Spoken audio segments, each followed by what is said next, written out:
오늘 말씀의 제목은 보배로운 일꾼입니다. 한번 따라해 주세요. 보배로운 일꾼. 일꾼 중에는 보배로운 일꾼도 있지만 보기 싫은 일꾼도 있습니다. 여러분, 우리 오늘 보배로운 일꾼 두 사람의 모습을 살필 것입니다. 여러분들은 수레와 휠체어의 차이를 알고 있는지요? 수레와 휠체어의 차이는 앞에서 이끌고 뒤에서 민다, 단순한 차이점보다 왜 수레는 앞에서 이끌고 휠체어는 뒤에서 밀어야 되는가, 그 이유를 아는 게 더 중요하죠. 수레에는 대개 짐이 누워있고 휠체어에 대개 아픈 사람이 앉아있기 때문입니다. 그래서 짐을 옮길 때에는 그럴 필요 없지만 특히 휠체어에 탄 몸이 성치 않은 분을 옮길 때에는 직접 보고 온 마음으로 살펴야 됩니다. 그래서 뒤에서 사람을 눈에 담고 미는 것이 휠체어입니다. 그러면서 한 가지 마음을 전하는 거예요. 당신은 나에게 짐이 아닙니다. 수레와 휠체어의 차이는 실려있는 사물이냐 또 사람이냐의 차이에 있습니다. 앞에 이끌 때에는 때로는 수레를 이끌듯이 돌파해야 될 문제들이 있습니다. 그러나 또 한편에는 사람을 모시고 찬찬히 살피며 해결해야 될 일들도 있습니다. 오늘 그러한 대표적인 두 유형의 인물이 한 본문에 나오고 있습니다. 물론 오늘 본문에는 세 명의 사람이 나옵니다. 엘리야, 아합, 오바댜. 먼저 이 아합이라는 인물은 우상숭배로 한 나라를 망친 왕입니다. 우상숭배로 한 나라를 왕이 망칩니다. 그 어두운 암흑의 시대에 이제 하나님께서는 일꾼을 세우지요. 혜성같이 앞장서서 수레 끌듯이 돌파해낸 엘리야가 있고요. 같은 시대의 어둠 속에 보이는 듯 보이지 않는 북극성같이 자기 자리를 묵묵히 지키며 사명을 감당한 오바댜도 있습니다. 여러분, 이 세 사람의 모습은 다 다릅니다. 직업도 다르고 쓰이는 모습도 다릅니다. 아합은 이런 왕이 되면 안 된다, 반면교사로 쓰이고, 그런 어두운 시기에도 이런 별같이 빛나는 일꾼이 있다, 정면교사로 쓰이는 두 사람이 나옵니다. 직업도 다르고 쓰임 받는 모습도 다릅니다. 한 사람은 그저 평범한 농민 같은 아버지이고요. 또 한 사람은 왕궁의 비서이고요. 또 한 사람은 그 왕궁의 왕입니다. 다 직업도 스타일도 다르지만 동일한 것 한 가지는 같은 시대, 같은 공간에 동시대를 살았던 인물들입니다. 여러분, 신기하지 않습니까? 한 시대, 한 시간, 한 공간에 서 있지만 다 삶의 내용이 다릅니다. 문제 앞에서 낙심하고 실망해서 하나님을 더 멀리 떠나는 사람이 있는가 하면, 큰 문제 앞에서 이건 내 힘으로 할 수 없으니 하나님의 도우심을 구하자, 더 하나님께 바짝 붙어 하나님을 경험하는 사람도 있습니다. 문제는 같은데 결과는 다릅니다. 반대로 축복 앞에서 한 사람은 교만하여 더 세상으로 나가는 사람이 있는가 하면, 또 한 사람은 축복 앞에 하나님이 주신 열매이다 기억하고 하나님의 사업에 더 힘쓰는, 헌신하는 사람도 있습니다. 축복은 같은데 결과는 다릅니다. 여러분, 이 세 사람은 같은 시대, 동시대를 살아가는데 다 그 결과는 다릅니다. 우리는 여기서 적용할 수 있습니다. 우리의 삶의 시대는, 내 환경은 변명이 될 수 없다. 같은 문제 앞에서 더 하나님께 나아가는 사람이 있고 또 그 문제 앞에서 하나님을 떠나는 사람도 있듯이, 축복 앞에서 하나님께 감사하는 사람이 있고 축복 앞에서 하나님을 잊어버리는 사람도 있기 때문입니다. 같은 시대에 같은 동시간을 살아갔지만 세 사람의 모습은 다릅니다. 저는 여러분들의 삶의 환경이 어떠하든지 간에 여러분들이 처한 문제와 환경이 여러분들의 신앙의 변명이 되지 않기를 바랍니다. 오늘 그러한 사람의 첫 번째 모습이 아합입니다. 오늘 그 아합이 살았던 시간적 배경이 1절에 나옵니다. 많은 날이 지나고 제3년에 라는 표현은 하나님의 심판이 아합에게 임하죠. 엘리야를 통해 내 말이 있기 전에는 이 땅에 비가 내리지 않으리라. 그 3년의 시간이 이제 다 끝나갈 즈음에 라는 뜻입니다. 또 이 제3년에 라는 말은 이제 그 심판과 함께 아합의 통치도 이제 끝 마무리에 있음을 말하는 표현입니다. 여러분, 이 아합이라는 인물은 독특합니다. 그 독특함의 시작은 그 아버지 오므리에서부터 시작합니다. 아버지 오므리를 이렇게 소개하는데 우리 앞에 16장 25절을 같이 읽겠습니다. 시작. 오므리가 여호와 보시기에 악을 행하되 그 전에 모든 사람보다 더욱 악하게 행하여. 아합 왕가의 첫 번째 왕은 그 아버지 오므리입니다. 북이스라엘의 역사는 반역의 역사입니다. 새로운 왕가가 찬탈을 통해 새로운 왕가가 들어서는 경우가 많습니다. 아합 왕의 아버지는 오므리인데 오므리 왕가의 시작입니다. 그런데 그 왕의 자리에서 여호와 보시기에 그 전에 모든 사람보다 악한 일만 합니다. 하나님 보셨다라는 표현은 정확한 레이다라는 뜻입니다. 사람 보시기에, 사람이 보기에도 악을 행할 그 모습이 하나님 보시기에 심판의 이유인데, 하나님 보시기에 악을 행했다라는 말은 정확한 하나님의 평가입니다. 여러분, 왕의 자리에서 하나님 보시기에 악을 행했다는 뜻은 두 배의 책임이 있습니다. 첫 번째는 스스로 하나님의 통치를 보여주어야 될 왕의 역할을 못했다, 자기 직분을 소홀히 했다라는 책임이 있고요. 또 하나는 그 후임 왕에게 왕직은 이렇게 해도 된다라는 잘못된 역할을 가르칠 수 있기 때문에 두 배의 책임이 있습니다. 앞에 선 영적 리더들은 항상 이 부분이 어렵습니다. 내 자리는 두 배의 책임의 자리구나. 교회 내 교사들도 두 배의 책임이 있습니다. 하나님께 부름받은 교사의 직분을 잘 못하면 내가 잘못했다라는 평가뿐만 아니라 다음 교사를 할 사람에게 있어서 교사를 저렇게 해도 되는구나, 재직을 저렇게 해도 되는구나, 성가대를 저렇게 해도 되는구나, 주방 봉사와 주차장과 방송실과 다양한 부서 사역의 리더들의 섬김이 중요하지만 그 섬김은 두 배의 책임이 있습니다. 여러분, 이 말은 바꾸어 생각하면 두 배의 영광도 있다는 뜻입니다. 잘 해내면 내가 그 직분에 대한 올바름과 함께 그 직분은 이렇게 해야 됩니다, 바른 모델로 다음 세대에게 역할 모델을 할 수 있습니다. 오므리 왕은 이 점에서 실패합니다. 역대 가장 악한 사람이다, 하나님의 평가를 받죠. 그런데 이 기록을 깨는 사람이 나옵니다. 그 아들 아합입니다. 우리 이어지는 30절도 같이 읽습니다. 시작. 오므리의 아들 아합이 그의 이전의 모든 사람보다 여호와 보시기에 악을 더욱 행하여. 오므리도 이전 사람보다 가장 악했는데 그 아들이 그 아버지를 포함한 이전 사람보다 더욱 악하다, 하나님 보시기에 평가를 받습니다. 부자지간에 한 가문에서 악한 행위의 신기록을 계속 깨우고 있습니다. 아합 왕 역시 왕의 최고의 정점에 있습니다. 그의 죄는 더욱 큽니다. 더 악한 이유는 그 아내 이세벨을 통하여서 이방 나라의 모든 신들이 이스라엘 신전을 대신하고 이스라엘 하나님을 섬기는 신앙을 대신합니다. 우상 바알도 맞이하고 바알의 아내 아세라도 맞이하고 그들을 위해 신전과 제단을 쌓습니다.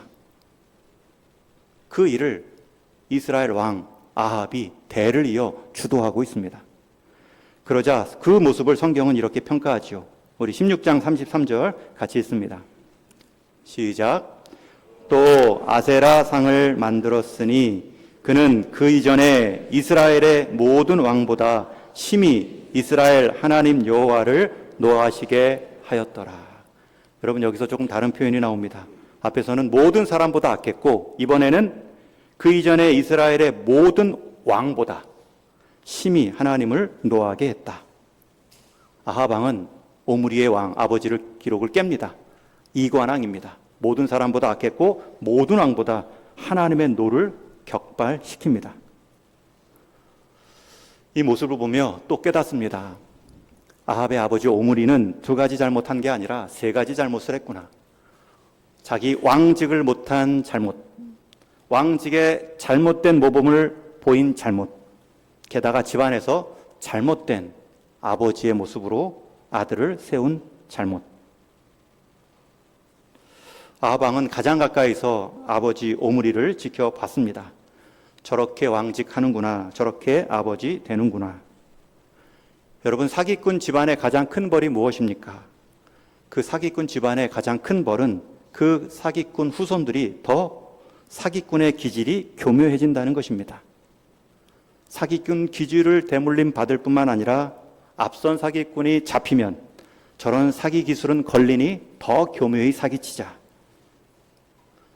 단절되고 끊어지고 회복되지 않는 한 사기꾼 집안의 가장 큰 벌은 사기꾼이 더 교묘하게 사기친다는 것입니다. 이렇게 가장 영적인 어두운 시기에 아합 왕은 이렇게 쓰임 받으면 보기 싫은 일꾼이 됩니다. 하나님의 평가받는 반면교사의 일꾼입니다. 뒤이어 등장하는 엘리야가 있습니다. 엘리야는 앞에서 술에 끓듯이 돌파해 가고 하나님의 심판을 전하는 일꾼입니다. 처음 등장하는 장면이 17장 1절인데 하나님은 가장 어두운 아합의 시기에도 조용히 한 사람 엘리야를 준비하고 계셨습니다. 이 모습을 보면 하나님은 결코 어두운 시대에 무감각하시거나 무관심하는 분이 아니시다. 하나님은 어두움을 깨뜨릴 한 사람을 지금 준비하고 계신다. 이것은 성경 역사에서 계속 반복되는 하나님의 일하심의 모습입니다. 모든 사람들이 자기 일상에 빠져 자기 목적에 자기 인생의 주인 되어 살아갈 때 하나님은 노아를 준비하십니다. 그를 통해 배를 만드시죠. 그리고 하나님의 다스림 가운데 거하는 사람들을 부르십니다. 믿음의 싹이 전혀 보이지 않고 자기 주먹을, 자기 권력을 믿음의 내용으로 삼았던 시대에도 하나님은 아브라함을 믿음의 조상으로 심어 놓으십니다. 이스라엘이 근심의 기근 속에 살아갈 때 하나님은 요셉을 애굽에 심어 놓으셨고 그 후에 그 백성들이 400년이 지나 거대한 민족을 이루었을 때 출애굽시키기 위한 하나님의 일꾼으로 모세를 심으십니다. 믿음이 없을 때, 다 자기 인생 쾌락에 빠져 살아갈 때, 세상에 노예되어 살아가는 듯한 모습일 때, 그때에도 하나님은 한 일꾼들을 준비해 놓으십니다. 하나님은 결코 영적 암흑기에 무관심하신 분이 아니십니다. 한국 사회에 무관심한 하나님이 아니십니다. 소리 없이 일꾼을 준비하고 사용하시는 분이십니다. 그 일꾼에 저와 여러분들이 포함되어 있습니다. 그 일꾼 가운데 우리 다음 세대가 속하여 있습니다. 하나님의 일하심은 옛날이나 지금이나 동일합니다. 그런 어두운 암흑 시기에 첫 주자로 엘리야는 부름받는데 그가 등장하는 17장의 내용을 보면 그의 이력은 단 한 줄입니다. 디셉 사람 길르앗 엘리야이다. 이력서를 쓰면 딱 출생지와 현 주소 하나밖에 나오지 않는 사람입니다. 여러분, 이 이력이 우리에게 소망이죠. 하나님은 이런 사람도 쓰시는구나. 만약 그의 출신 배경이 왕족이나 귀족이었다면 거봐, 하나님은 저런 구별된 사람부터 쓰시는 거야. 선을 긋고 물러섰겠죠. 그러나 하나님은 디셉이라는 성경에 이 표현 딱 한 곳 나오는 시골 중에 시골, 그 사람을 불러 사용하십니다. 하나님께서 쓰시는 하나님의 기준은 우리가 쓰는 우리의 기준과는 다르다는 것을 보여주죠. 그렇기 때문에 우리에게 소망이 있습니다. 그렇기 때문에 내 평가, 내 기준, 내 이력 갖고 물러서지 않을 수 있습니다. 누가 압니까? 내가 한 시대를 불같이 살다가 이 땅에 믿음의 큰 흔적을 남길 수 있을지 모릅니다. 옆에 앉아 계신 우리 성도님들이 이 지역 가운데, 가정과 일터 가운데 믿음의 한 사람으로 혜성과 같이 족족을 남기는 삶이 되어 동인의 자랑이 될 수도 있습니다. 우리 주일학교 학생 한 명이 세계 선교 역사에, 한국 교회 역사에 한 페이지를 가득 채울 수 있는 인물이 나올 수도 있습니다. 오늘 장학주일, 장학 격려받는 학생들, 나중에 어디 자리에 어떤 이름으로 쓰일지 아무도 모릅니다. 그렇기 때문에 우리 스스로 우리의 출신 배경, 내 믿음의 여건 따라 나를 함부로 대해서는 안 됩니다. 하나님은 가장 어두운 암흑 시기 아합의 시대에도 가장 평범한 한 사람을 불러 사용하셨기 때문입니다. 오히려 하나님의 역사에 동참하는 기준 하나를 하나님은 이렇게 말씀하신 적이 있습니다. 우리 역대하 16장 9절 말씀 같이 읽겠습니다.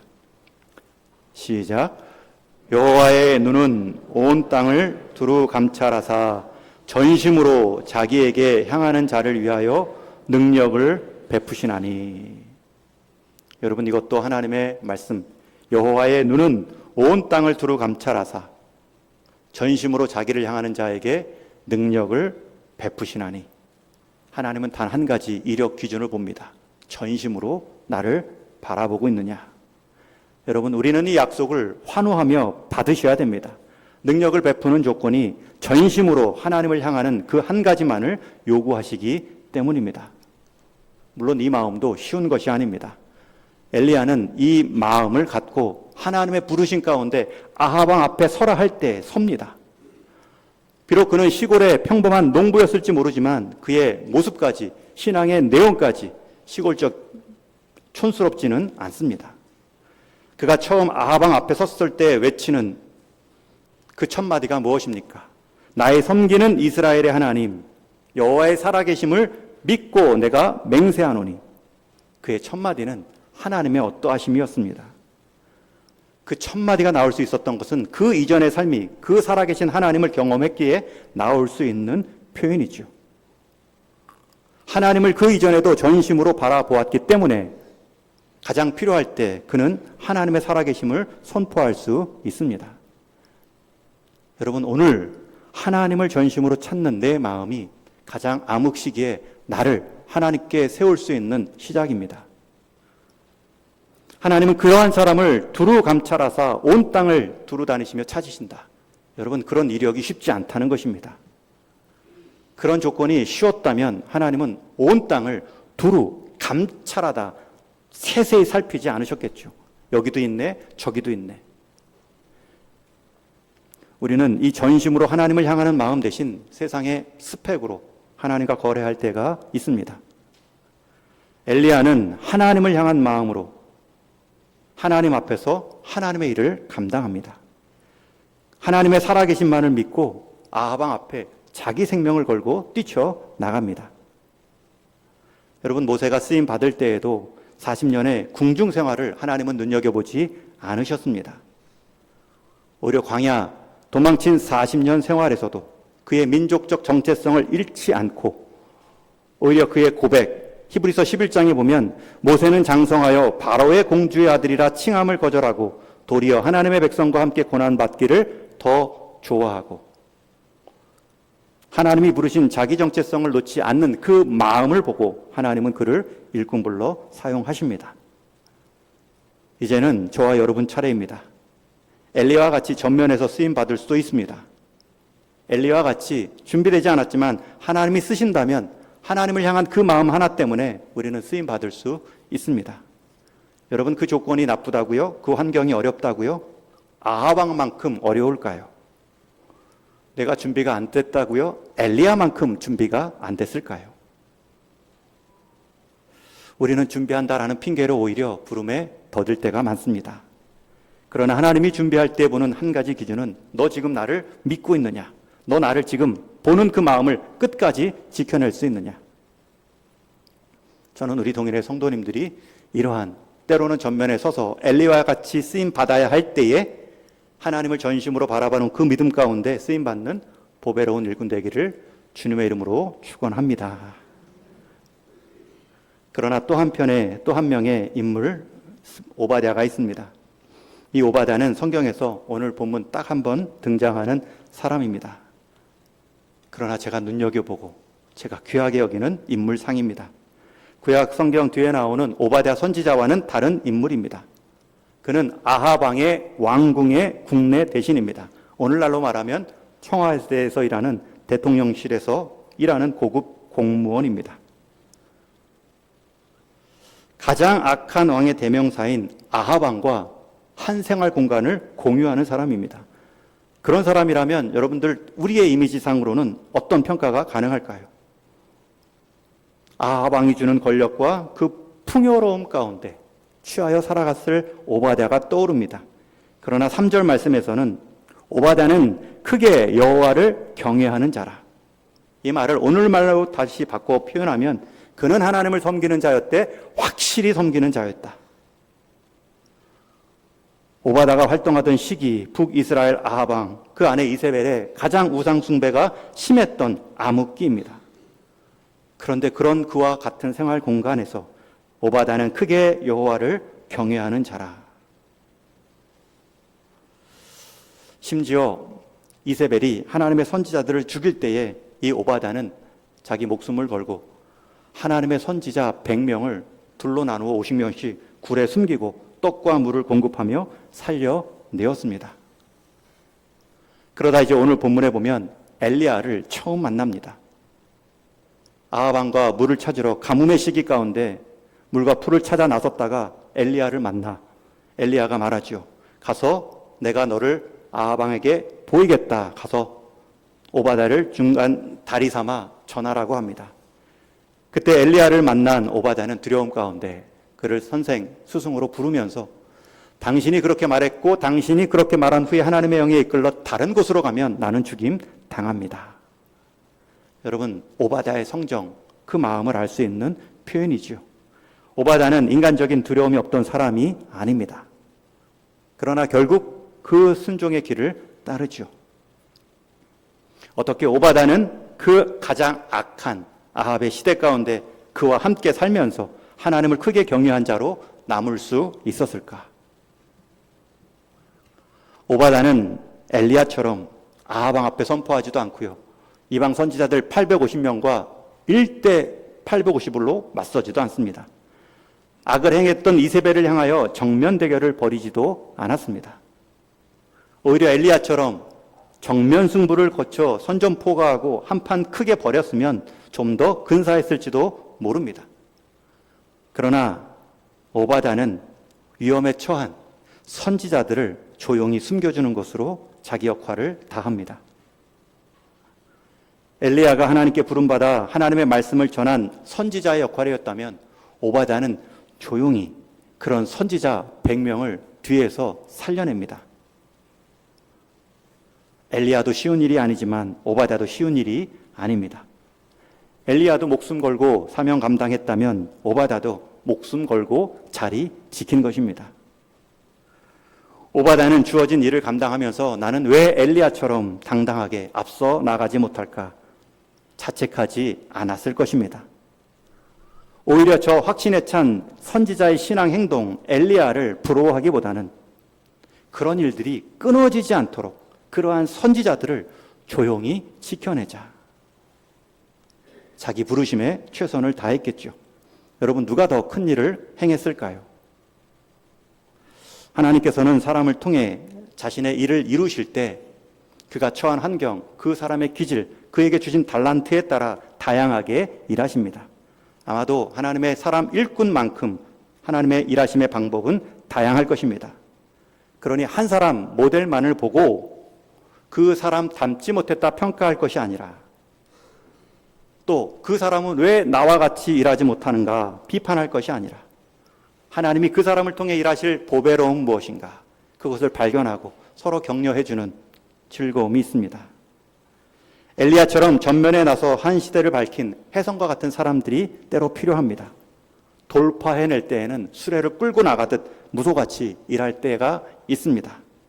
그러나 때로는 자신의 자리를 지키며 어두운 밤하늘을 일지라도 북극성처럼 자기 자리 움직이지 않고 끝까지 지켜내므로 흘린 것 없나 뒤에서 살피며 주워 담는 사람들도 필요합니다. 한 명의 엘리야가 하나님의 말씀을 아합과 바알 선지자들에게 선포했다면 오바다는 그러한 하나님의 말씀이 끊기지 않도록 100명의 선지자들을 조용히 후원하고 있습니다. 여러분, 엘리야의 손에만 믿음의 굳은 살이 박힌 것이 아닙니다. 오바다의 손에도 그 삶의 흔적을 보면 믿음의 굳은 살이 단단히 박혀 있습니다. 한 작가는 말합니다. 굳은 살이란 운동선수에게 왜 프로인지를 보여주는 그의 신분증과 같다. 발레리나에게는 발가락의 굳은 살이 신분증이고 축구선수에게는 발등의 굳은 살이 그의 신분증이다. 골프선수에게는 손바닥이 그의 신분증이고 기타리스트에게는 왼쪽 손가락 끝이 그의 신분증이다. 여러분, 프로라는 자리, 그 이름은 말랑말랑한 살을 피가 통하지 않는 굳은 살로 만드는 과정이 있었다. 작가는 말하죠. 굳은 살을 만들어내는 것은 박수나 쉼, 환호가 아니라 결핍과 눈물, 그 가운데도 지속적인 순종의 결과이다. 그리고 작가는 결론으로 이렇게 말합니다. 여러분이 지금 한계에 부딪힌 것 같다면 이렇게 생각하십시오. 지금 내 손바닥, 발바닥의 어딘가에 나의 나됨을 증명하는 굳은 살이 쌓여가고 있다. 여러분, 우리 인생 가운데 하나님의 일꾼으로 준비되어 가는 과정도 믿음의 굳은 살이 있습니다. 여러분, 믿음의 어르신들의 삶을 잘 뒤돌아보면 믿음의 굳은 산들이 다 배어 있습니다. 쓰인 모습과 방법, 환경은 다를지라도 하나님의 일꾼으로 준비되어 쓰임 받은 보이지 않는 굳은 살들이 있습니다. 그 굳은 살이 하나님 앞에서는 훈장이 될 것입니다. 심지어 그 굳은 살이 상처가 됐을 때 하나님 앞에서 분명한 훈장으로 바뀌겠죠. 상처의 흔적은 그대로 남지 않고 훈장으로 바뀝니다. 드라마 배우 중에 강석우 씨가 있습니다. 이분은 3대째 믿음의 가정에서 신앙 생활을 해온 배우입니다. 좀 나이가 지긋하신 분들은 들어보신 이름이겠죠. 강석우 씨가 한 교회에서 간증을 할 때 이런 비유로 마무리를 했습니다. 저 자신을 보면 마치 하나님의 바둑알 같아요. 처음에는 하나님이 왜 나를 여기에 두셨는지 몰랐다가 나중에 돌들이 내 주변에 다 차고 보면 아, 그래서 여기에 나를 두셨구나 라는 생각이 들거든요. 하나님의 큰 그림 속에 있는 바둑알로 사는 것이 얼마나 감사한지 몰라요. 때로 우리는 우리가 놓인 자리, 하나님이 왜 나를 여기에 이 모습으로 바둑알 두듯이 하나를 두셨을까 모를 수 있습니다. 그러나 우리 인생의 고수인 하나님은 바둑알 놓듯이 우리를 하나님의 뜻 가운데 놓아 두셨습니다. 우리 인생 바둑의 하수인 우리는 잘 모릅니다. 기다리고 뜻을 구하면 되는데 기다리지 못하고 오해하고 억울해할 때도 있습니다. 그러나 나를 부르시고 세우신 그 자리에 놓으신 하나님을 신뢰하면 후에 모든 돌들이 다 놓고 난 후에 말 그대로 신의 한 수였구나, 하나님의 한 수였구나 깨달을 날이 있습니다. 여러분의 자리가 오바댜의 자리인지요, 가장 악한 시대의 악한 왕과 함께 사는 모습인지요, 그 자리를 하나님을 전심으로 기대하는 마음으로 지켜 나가보십시오. 기가 막힌 하나님의 한 수였구나 돌아보며 해석될 날이 있습니다. 또 여러분들의 자리가 때로는 엘리야처럼 돌파해야 될 자리가 있을 수도 있습니다. 그 엘리야의 기질대로 사용하신 하나님께서 여러분들을 여러분의 기질대로 쓰십니다. 그러나 변치 않을 것은 그 기질 따라 내가 하나님 전심으로 찾고 있는가. 그래야 그 기질이 하나님께 쓰임받는 기질이 됩니다. 내 성질이 되지 않을 수 있습니다. 이제 말씀을 맺습니다. 오늘 주보에도 소개해 놓았는데요. 마크 트웨인이라는 미국 작가는 인생에 가장 중요한 두 날이 있다고 소개합니다. 한 날은 내가 태어난 날이고 또 다른 한 날은 그 태어난 의미를 깨닫는 날이라고 말합니다. 여러분, 우리 성도는 태어남과 동시에 소명, 하나님이 바둑알 두듯이 우리를 세워놓으신 소명감을 갖고 살아갑니다. 하나님은 단 한 인생도, 단 한 성도도 그냥 의미 없이 이 땅에 보내지 않으셨습니다. 그 의미를 알 때 출생의 날을 더욱 복되게 만들고 죽음의 날까지 우리를 힘있게 만들어줍니다. 그 소명을 모르는 사람들이 있습니다. 소명을 알고 살아가는 사람들도 있습니다. 이 땅을 살며 친구와 연인은 안 맞으면 소명 아니다, 헤어지지만 부부와 가족은 안 맞아도 해결하려 노력합니다. 일반 직원들은 어려우면 사표내지만 대표는 힘들어도 버텨냅니다. 자식은 힘들면 부모를 기대지만 부모는 힘들어도 자녀를 탓하지 않습니다. 이렇게 같은 고통 앞에서 다른 선택을 하는 이유는 소명의 무게를 알기 때문입니다. 내가 부름받은 자리의 사명감을 알기 때문입니다. 물론 사명감의 무게는 우리 인생을 더욱 가중시키는 짐처럼 여겨질 때도 있습니다. 그러나 동시에 그 짐 때문에 우리는 힘을 기를 수 있습니다.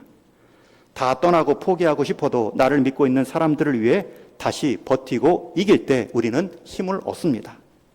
책임질 게 많은 사람일수록 힘들지만 더 많은 것을 얻어내며 더 크게 성장합니다. 그러니 여러분 인생 가운데 괴로운 만큼, 어두운 만큼, 어려운 만큼 결국 내 인생의 믿음의 굳은 살이 새겨지는 과정이다. 지금 우리의 삶이 감당할 수 없는 책임감이 무겁고 고통스럽다면 이 한 문장을 잊지 마십시오. 이 사명감이 나를 누르는 짐임과 동시에 나를 세우는 힘이다. 그것을 아는 인생이 보배로운 일꾼으로 쓰임받을 수 있습니다. 그러한 보배로운 일꾼으로 다 하나님 앞에 설 수 있기를 주님의 이름으로 축원합니다.